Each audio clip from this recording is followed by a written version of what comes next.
Hoy comemos más que nunca. Tenemos supermercados llenos, aplicaciones que llevan comida a la puerta, dietas nuevas cada semana, suplementos para dormir, rendir, adelgazar o tener más energía. Acceso inmediato a casi cualquier producto del planeta. Y aún así, algo no encaja. Millones de personas viven cansadas, con ansiedad, con sobrepeso, con inflamación, con problemas que se volvieron tan comunes que empezamos a llamarlos normales. Despertamos agotados, comemos apurados, pasamos horas sentados, dormimos peor y repetimos la rutina al día siguiente. Pero hubo sociedades que vivieron de otra manera, sin alimentos ultraprocesados, sin contar calorías, sin relojes inteligentes, sin obsesión por la productividad, sin convertir la salud en una industria. Y aún así desarrollaron una resistencia física que todavía sorprende. En los Andes, una de las geografías más exigentes del planeta, una civilización logró sostener comunidades enteras, cruzar montañas imposibles y alimentar a millones de personas.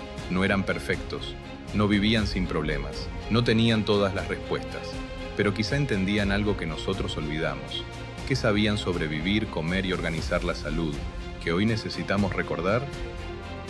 Hoy vamos a entrar en el mundo del Imperio Inca, no para idealizarlo, sino para descubrir qué puede enseñarnos sobre nuestra propia vida. Únete a Storylab, dale like y suscríbete para seguir explorando el pasado. El mundo moderno enferma. Vivimos en la época de mayor comodidad de la historia. Podemos movernos sin caminar, comer sin cocinar, trabajar durante horas sin levantarnos de una silla, comprar sin salir de casa, entretenernos sin apartar la vista de una pantalla. Lo que durante siglos habría parecido un privilegio, hoy es rutina. Y sin embargo, algo no encaja.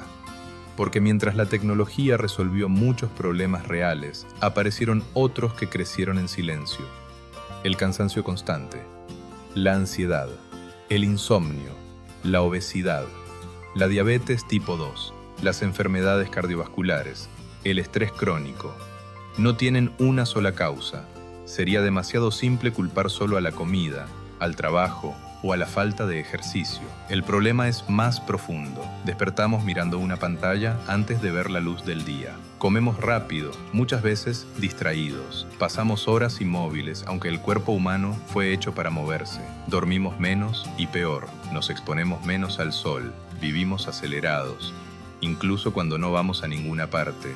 Y lo más curioso es esto. Muchas de estas condiciones se volvieron tan frecuentes que empezamos a verlas como normales. Sentirse agotado se normalizó, dormir mal se normalizó, subir de peso se normalizó, vivir tensos se normalizó. Pero normal no significa natural. Por eso mirar hacia otras formas de vida no es nostalgia, es perspectiva, no para copiar el pasado, no para romantizar civilizaciones antiguas, sino para hacernos una pregunta incómoda. Si hoy tenemos más herramientas que nunca, ¿por qué tantas personas se sienten peor que antes? ¿Qué comían los incas realmente? Cuando pensamos en alimentación antigua, muchas veces imaginamos escasez, monotonía o una dieta de simple supervivencia. Pero en los Andes ocurrió algo muy distinto. En una geografía extrema, frío, altura, sequía, pendientes imposibles, surgió uno de los sistemas alimentarios más ingeniosos del mundo. No se basaba en abundancia fácil, se basaba en inteligencia, en observar la tierra, en adaptarse al clima, en aprovechar distintos ecosistemas, en diversificar para resistir. Y parte de esa inteligencia estaba en alimentos que hoy muchos consideran modernos, aunque llevan siglos acompañando la vida andina. La papa hoy parece un alimento común, pero su historia comenzó en altura. En los Andes se domesticaron miles de variedades de papa, adaptadas a diferentes suelos, temperaturas y altitudes. No era un solo cultivo, era una biblioteca agrícola viva. Algunas resistían heladas, otras se conservaban mejor. Otras funcionaban mejor cocidas, secadas o almacenadas. Y de esa diversidad nació algo extraordinario, el chuño. Papa deshidratada usando el frío nocturno y el sol del día. capaz de durar largos periodos sin echarse a perder. Mucho antes de la refrigeración industrial ya existía una forma eficaz de conservar alimento para tiempos difíciles: la quinua. Durante siglos fue alimento local.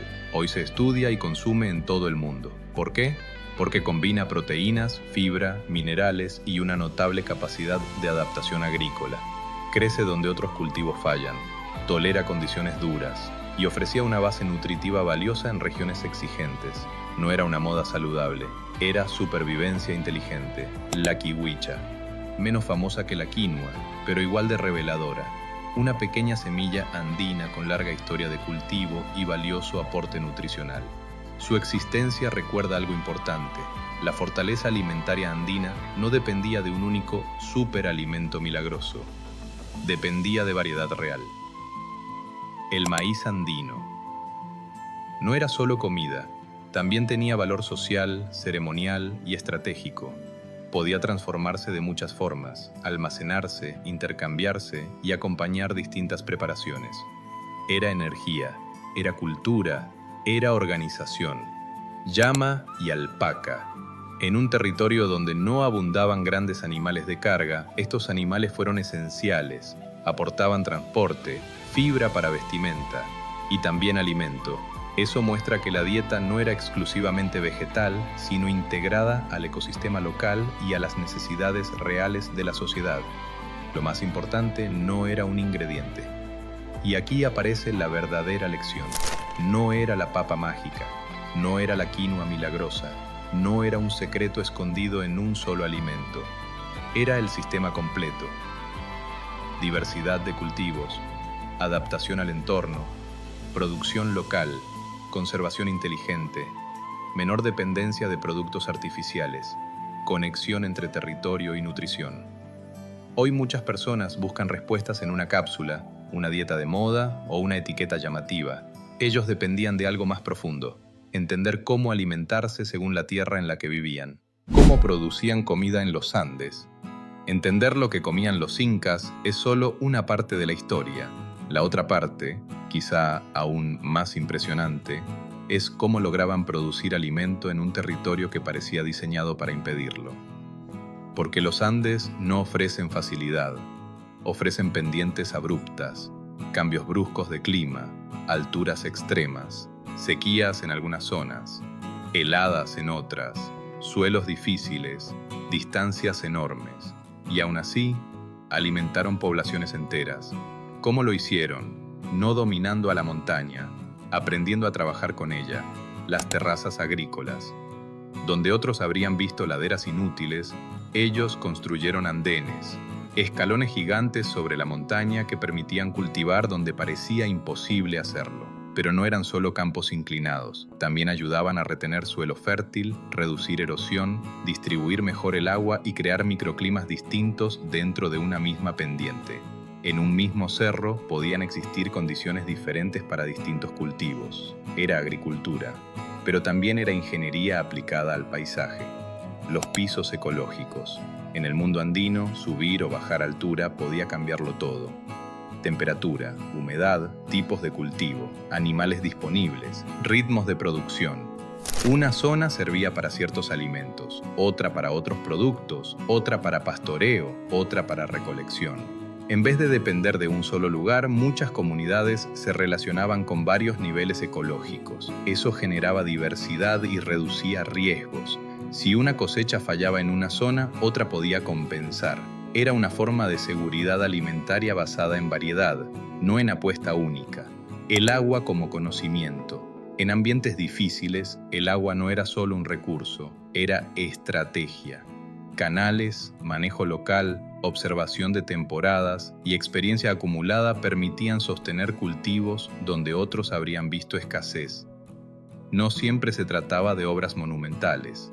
A veces, la mayor sofisticación está en sistemas discretos que funcionan durante generaciones. Guardar para el futuro. Producir comida era fundamental. Conservarla también. Por eso existían depósitos capaces de almacenar alimentos para épocas difíciles, movimientos de población o malas cosechas.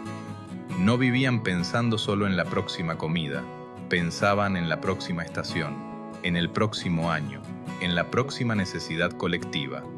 Eso cambia por completo la lógica de una sociedad, la gran diferencia con el presente. Hoy muchas sociedades dependen de cadenas largas, complejas y frágiles. Un problema logístico en un punto del mapa puede sentirse miles de kilómetros después. En cambio, gran parte del mundo andino desarrolló resiliencia desde la adaptación local, no porque tuviera tecnología moderna, sino porque entendía una verdad antigua. La seguridad alimentaria empieza cuando un territorio sabe cómo sostener su propia vida. El cuerpo inca, movimiento diario. La salud no depende solo de lo que se come, también depende de cuánto se mueve el cuerpo y para qué se mueve. Y en eso, el mundo andino era profundamente distinto al nuestro. Hoy muchas personas pasan gran parte del día sentadas, trabajan frente a una pantalla, se trasladan en vehículos, suben por ascensor, compran sin caminar, cargan menos peso que nunca, y aún así terminan agotadas. Es una paradoja moderna. Nos movemos menos, pero nos sentimos más cansados. En el mundo inca, moverse era vivir. El movimiento no estaba reservado para una hora de ejercicio, no existía como actividad separada. Estaba integrado en la vida diaria: sembrar, cosechar, construir, transportar, recorrer distancias, subir y bajar pendientes, cruzar quebradas, conectar comunidades. El cuerpo no se activaba por disciplina, se activaba por necesidad real, una red inmensa de caminos, y ese movimiento ocurría sobre una infraestructura extraordinaria. El sistema vial andino extendía rutas por montañas, valles, desiertos y alturas extremas. No eran caminos simbólicos, eran arterias vivas. Por ellos circulaban personas, mensajes, bienes, alimentos y coordinación territorial. Cada sendero conectaba comunidades. Cada tramo sostenía intercambios. Cada recorrido exigía resistencia física real. Moverse no era una excepción. Era parte del funcionamiento de una civilización entera. El traslado de alimentos. Lo que se producía en una zona podía ser indispensable en otra. Productos de tierras bajas, de valles templados o de zonas altas se desplazaban mediante redes humanas y animales adaptados al entorno. Eso revela algo importante. La actividad física no era solo un hábito individual. También sostenía la seguridad alimentaria. Cada trayecto podía unir ecosistemas distintos. Cada carga podía abastecer a otra comunidad. Cada viaje tenía una función concreta. Moverse también era alimentar. Los chasquis, y luego estaban los mensajeros. Los chasquis recorrían tramos de camino en relevo, transmitiendo información con una velocidad sorprendente para su tiempo. No eran una leyenda decorativa. Eran la prueba de un cuerpo entrenado por el territorio: resistencia, memoria, velocidad, orientación, disciplina. Un sistema así solo puede existir donde el movimiento forma parte de la cultura, lo que hemos cambiado. Hoy intentamos compensar años de inmovilidad con rutinas aisladas: 30 minutos de ejercicio, una caminata ocasional, un reloj que nos recuerda ponernos de pie. Y todo suma, por supuesto, pero también revela algo. Hemos separado movimiento y vida. Lo convertimos en tarea pendiente, en obligación, en algo que hacemos después. La lección real. El mundo andino no nos pide copiar el pasado. Nos recuerda que el cuerpo humano funciona mejor cuando moverse tiene propósito. No solo para quemar calorías, no solo para verse bien, sino para participar, conectar, transportar, crear y vivir. Y cuando el movimiento deja de ser natural, el cuerpo suele notarlo. Comunidad y estrés. Cuando pensamos en salud, casi siempre miramos el cuerpo. ¿Qué comemos? ¿Cuánto dormimos? ¿Cuánto nos movemos? ¿Qué análisis médicos tenemos?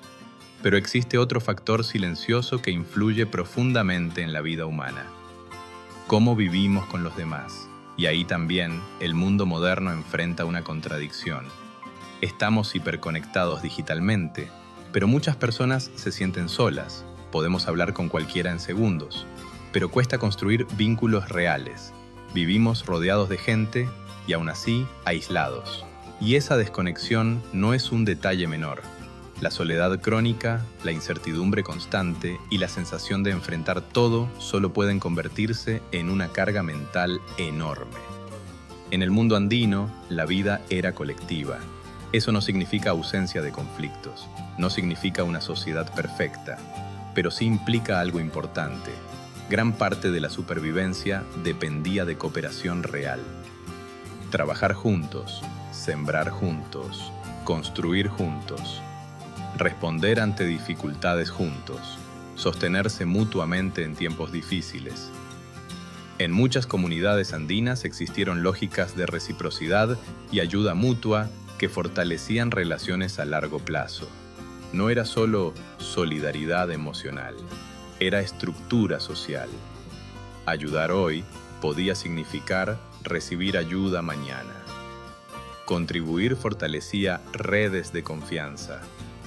Participar reforzaba el sentido de pertenencia, el peso de pertenecer. Los seres humanos no solo necesitan alimento, también necesitan sentido, identidad y pertenencia. Saber que uno forma parte de algo más grande puede cambiar la forma en que se vive el esfuerzo, la dificultad e incluso la incertidumbre. Cuando una persona siente que todo depende solo de ella, la carga psicológica aumenta. Cuando existe red, la carga se distribuye, el problema no desaparece, pero deja de recaer sobre una sola espalda. Lo que vemos hoy. Muchos avances modernos son reales y valiosos, pero también creció una idea peligrosa, que cada persona debe resolver sola su bienestar, su éxito, sus problemas y su futuro. Y cuando eso falla, no solo aparece cansancio físico, aparece desgaste emocional, frustración, agotamiento silencioso. La lección real. El mundo andino no nos deja una receta mágica para eliminar el estrés. Nos recuerda algo más básico. La salud no ocurre solo dentro del cuerpo.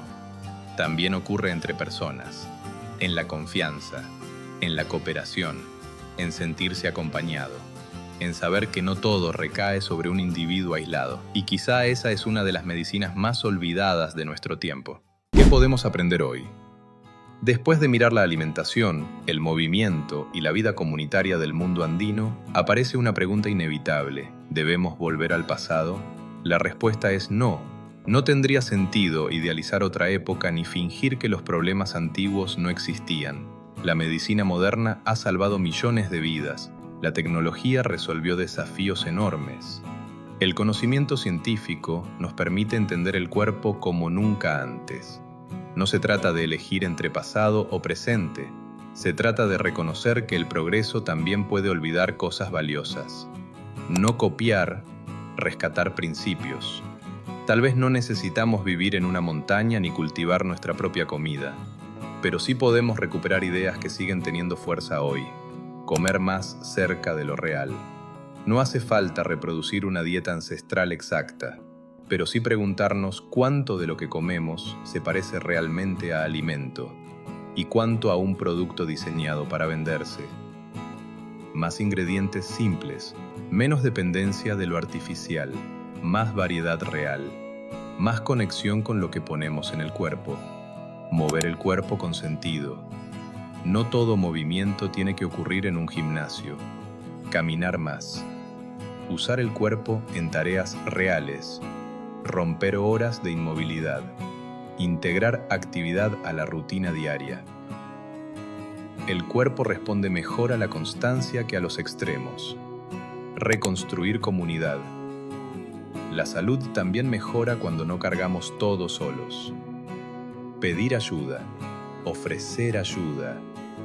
Participar en algo colectivo. Fortalecer vínculos reales. No es un detalle social. Es una necesidad humana profunda.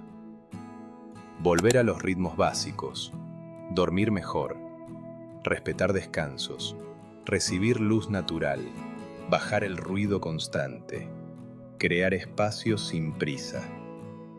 A veces buscamos soluciones complejas para problemas que también tienen raíces simples.